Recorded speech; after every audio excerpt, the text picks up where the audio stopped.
Hi, everyone.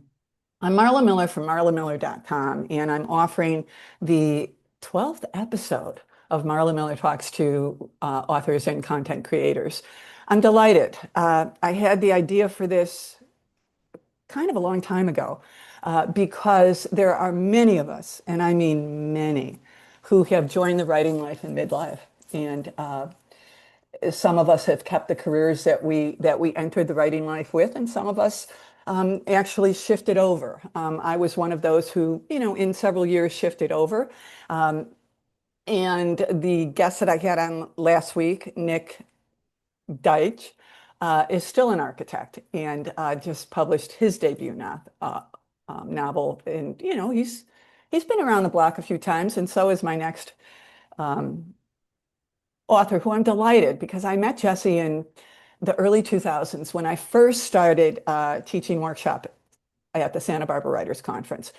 And he was a lawyer, and I identified with that. I was married to a lawyer for many, many years, and he was working on a legal thriller, which, many lawyers do when they decide to shift to the writing life. I'm thinking of one L, but Jesse would know the name of that author. I always forget his name.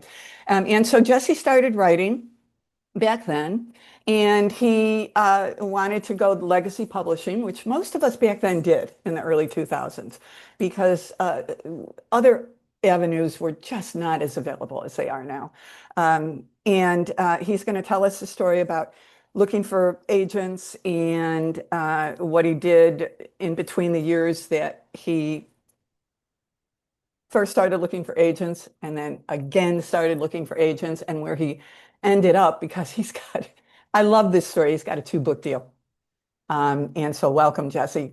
And it's Krenzel, correct? Correct. I know most of my writers in my workshops only by their first names. And so when their last names offer me just a little pause, I like to ask.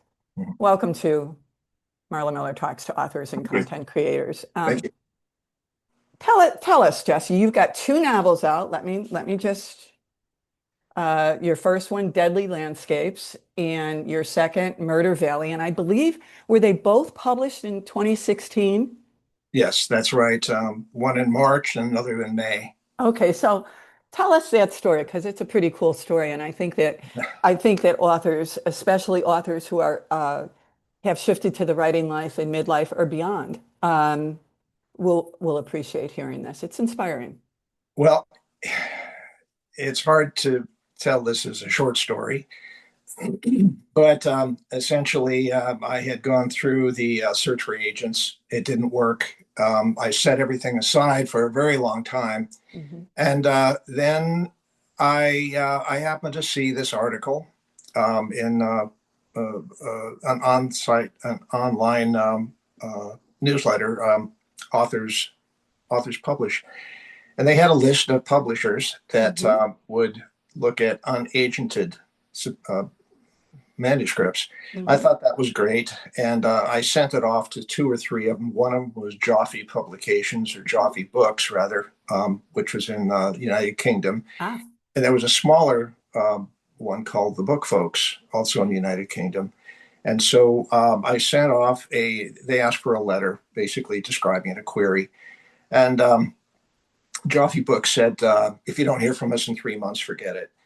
Um, but the book folks responded. And I had Ah. this charming letter from a submissions person who said, I'd really like to see the whole book.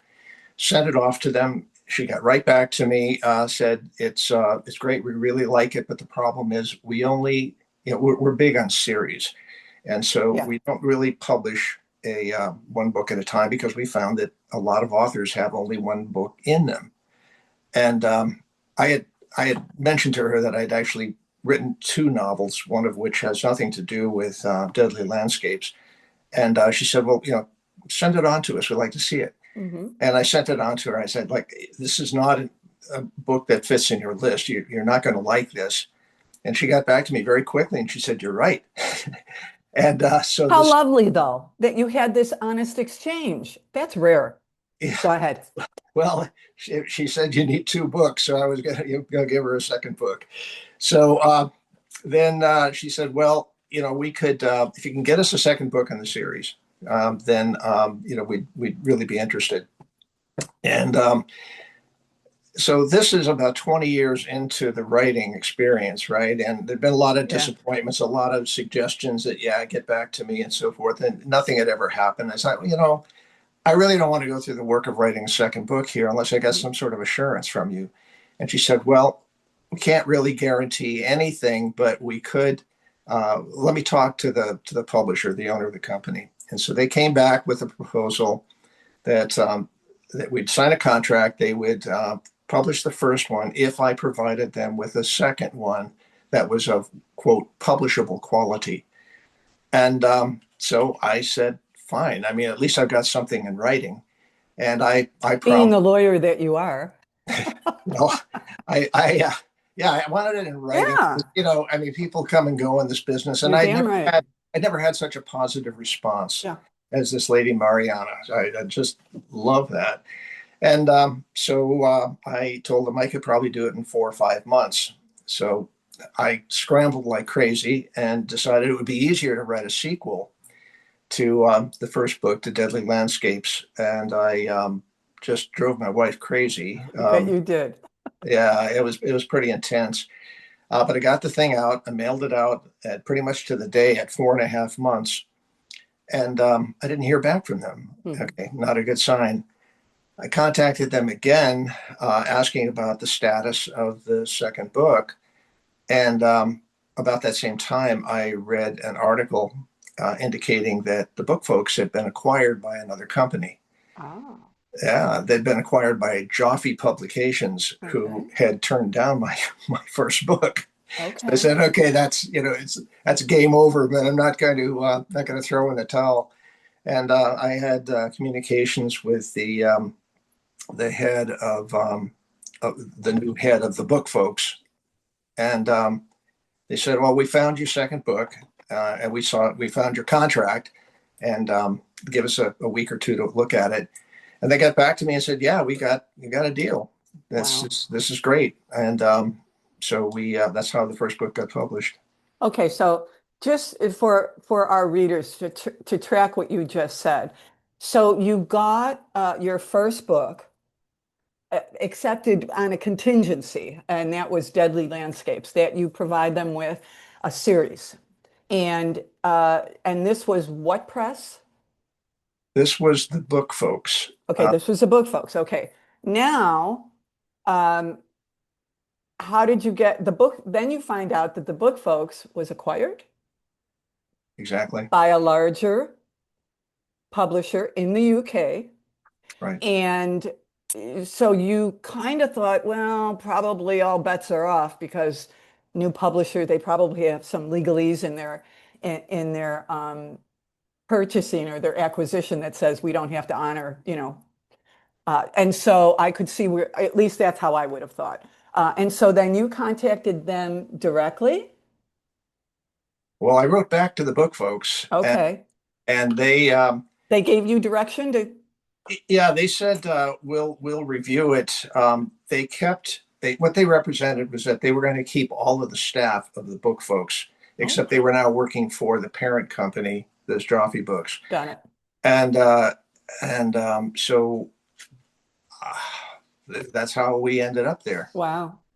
And so they wanted to publish two books within a 6 month period of time? I was not clear about what their time Yeah, was. I thought I was going to have a a break, year. and Yeah. yeah, I didn't get the break. And the editing process was new and different to me, Uh-huh. and it was something that kept me pretty busy for quite a while there, as busy as I had been writing the second book. In fact, in 4.5 months. Can I just interject, Jesse, because I'm also one of my books is by a UK publisher, and the editing process was quite different. And I had to make the adjustments, because I was in their stable. But it didn't take me as long as it took me to write the book. But dang, it was labor intensive. So I relate. I feel for you. And so the first book gets published in spring. It was published on March 4th. Okay. And then the second book came in June. Yeah, they released it. I think it was sort of strange. They released it first on Kindle, Uh-huh. and that was like I think that was like on the last day of May. But the hard copy, those that came out around June the 10th or 12th. Okay. So it was a little mixed up. Okay. And so let's talk a little bit if we can, because the one of the major themes of this podcast, this mini podcast in beta form that I hope blossoms, is I really zoom in on people who have shifted to the writing life or who have embraced the writing life after they have pursued another profession, perhaps been successful in another profession, and then brought whatever it was that they brought to the pages of their novel writing. And I'm assuming that most of your fiction writing is rooted in the legal world. Am I assuming correctly? It is in the sense, yes, and Okay. it starts there. That's where the conflict starts. That's where the all of the motivation starts, Mm-hmm. and then the Deadly Landscapes actually ends up um, being out in the woods, Ah, a man with his children and all of that. So it's a sort of a pursuit thing, okay. and and the whole point of that was that that actually came together as a fusion of two different storylines. But I wanted to have something that was it was a thriller. It had to have Yeah. these emotionally moving Mm-hmm. uh, sort of scenes, and it's been amazing to attend a few book clubs and have people's response to that. Good. Yeah, that's been a lot of fun. And are you, I always ask this of my guests on this show. How are you trying to reach your readers? Are you starting in the community that you're most familiar with, and that would be the legal community? Tell us a little bit about that. I thought that the publisher was going to do all that. That's my big failure here. And I live in a community up near Auburn, California, where Uh-huh. it's a gated community around a lake, Lake of the Pines, and we have a lovely kind of a rapport with people around here, Okay. and actually quite a number of writers up here as Yeah, well. sure. And so I was able to find a lot of support like that. The book clubs, Okay. that's where it came from. Um, and over the years, I had I think I published, I think it was around 12 short stories, and I circulated those and to a kind of a group of, I wouldn't call them, I guess they're followers.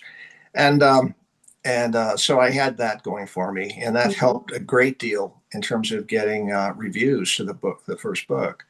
Okay. And so that was that's how it worked. But uh, I don't approach like lawyers or law firms and so forth Or with legal communities. yeah, I think I think every lawyer thinks he's a writer. You kind of have to be because that's the mode of communication. Yes, it is. And lawyers also need to have an ego, so they believe they're capable of most anything. I don't know, you know, writing, of course, has a lot of other qualities required. One of which is patience and the ability to sit still for extended periods of time, Mm-hmm. and that's probably a little not as common among lawyers, but that's just my opinion. But I've been out of the business in quite a while now. For it's almost 10 years, Okay. and so I don't depend on. I don't really. I haven't had to develop a following. I don't do much in social media. I've got a website, and I do like to make people aware of what I'm doing.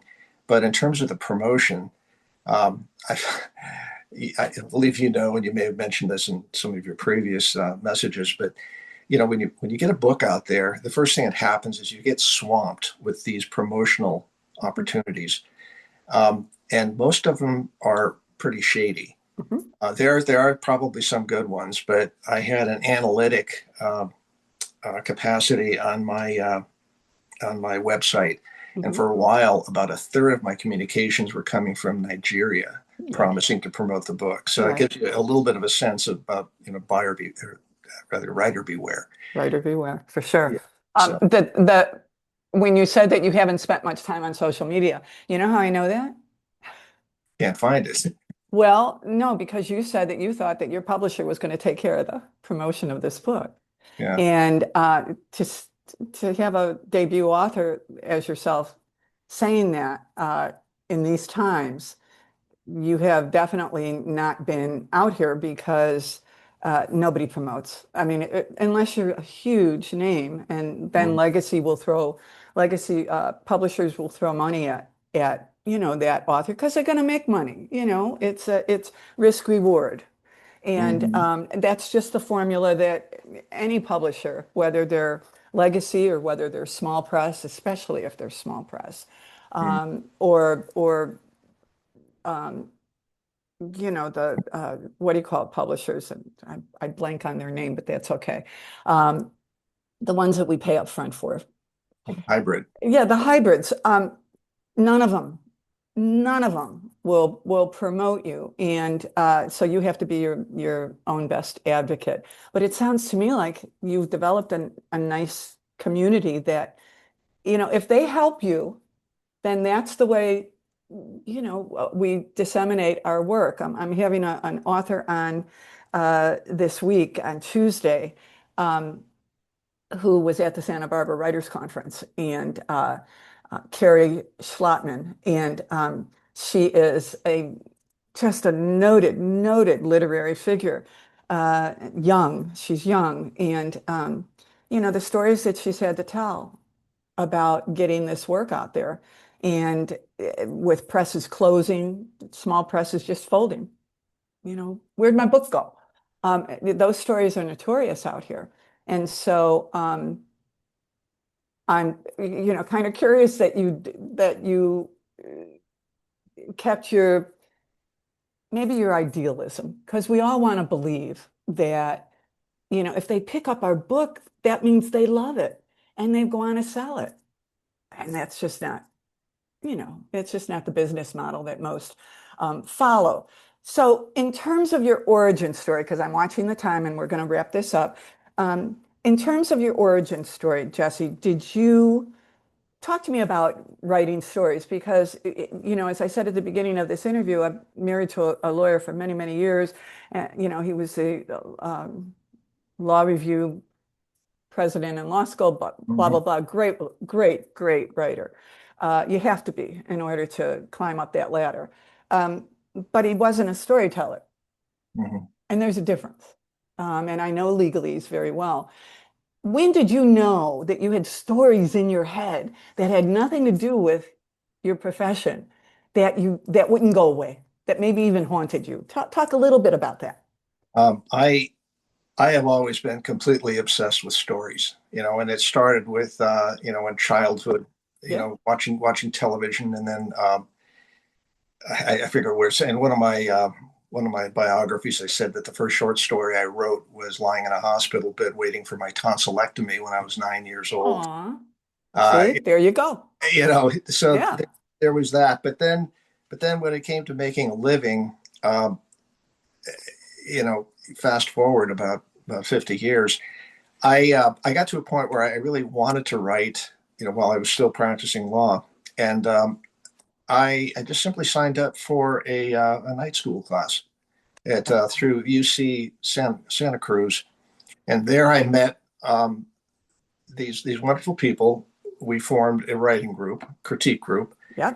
That critique group went on for quite a while, and I think I'd started the Santa Barbara Writers Conference during that critique group, and then Mhm. circled back, and found another such class at Stanford, an evening Mhm. class, and we had this wonderful author teacher there named Tom Barbash, Mhm. who just writes beautifully. And he was at the stage of his career. He was there on a Wallace Stegner fellowship, and Pretty impressive.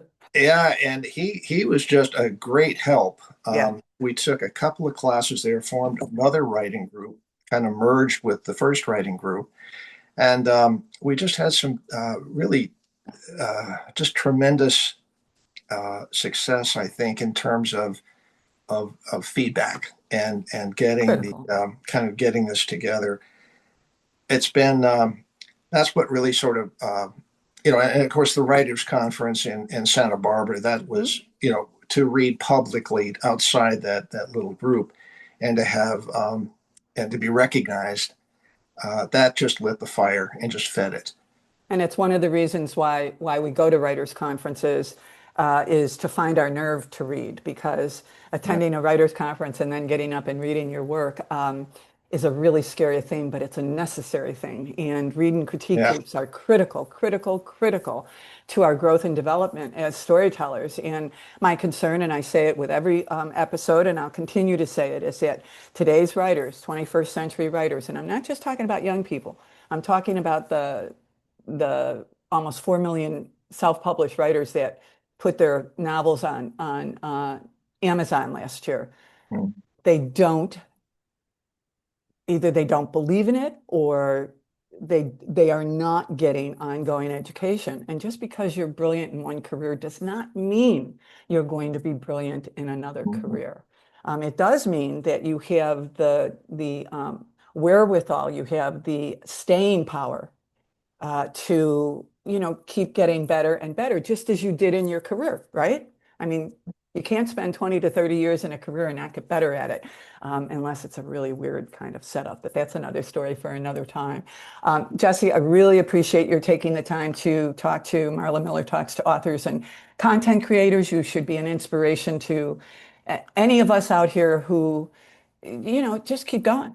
I mean, we got stories to tell. And I'm just delighted that you're telling him. Do you have another book in the works? There's another book in the Okay, works, good, and it's I'm being very careful. I've learned from the first two about some of the do's and don'ts, good, and I don't want to go through an editing process like I went through earlier. And I yeah, think I know ways to step around some of that, but good. it's a lot of work. It is a lot of work, but anything that's worthwhile is a lot of work. And that's, again, Sure. my concern about today's storytellers is that I don't know if they don't believe it, that it's a lot of work, or if they believe that their ideas are just so beautiful that it's just going to translate on the page. I had Nick died last week, who said, yeah, I decided to write a novel, and in 6 months I wrote 650 pages, and I went, oh, that was easy. And then the story really begins, right? Once you get that first draft out there and you share enough of it with your read and critique group, it's a Sure. humbling experience, and it's an experience that all of us have to go through if we want to get better at craft. Sure. And the people that I bring to this show and see in my workshops, not all, but most of them, we want to get better, you know? We're never going to be, I mean, even the greatest among us, they want to get better. And Yeah. so I'm delighted. Last words before I say adios. Well, I'll say that writers' conferences and critique groups, we carry away from that, those gems, those items Yeah. of affirmation, and Yeah. more important. And I think about stuff that from writers' conferences and points at which I was reading something and I had feedback from people and some. Uh, it's a long story, but I had an experience with Catherine Ryan Hyde. Oh, I have too. Yeah, and that was back at Westmont, Oh, in yeah. 2005 or something. Yeah, yeah, yeah. And That's a she story for another time. but what I always remember is she says, "You're out of time, but don't you stop reading." And interesting, because Catherine was inspiration for many, many writers Oh yes. who were at that conference and who were getting flack. And if Mhm. she was in the workshops with them, she did it with me. Yeah. She would, you know, pull. She pulled me aside, gosh, in the early '90s, and said, "Don't listen to him. You got something good here. Just keep Oh, going. Just that's keep that going." And that's that's Catherine Ryan Hyde. yeah. In fact, you know what you're making me think? I gotta reconnect with her and ask her to come on this show. I hope that she would. I've interviewed her a couple of times. But Jesse, I'm going to end this Sure. now. We obviously could continue talking. I'm delighted that we had this chance. And again, your website, I'm going to put all of that up when I post.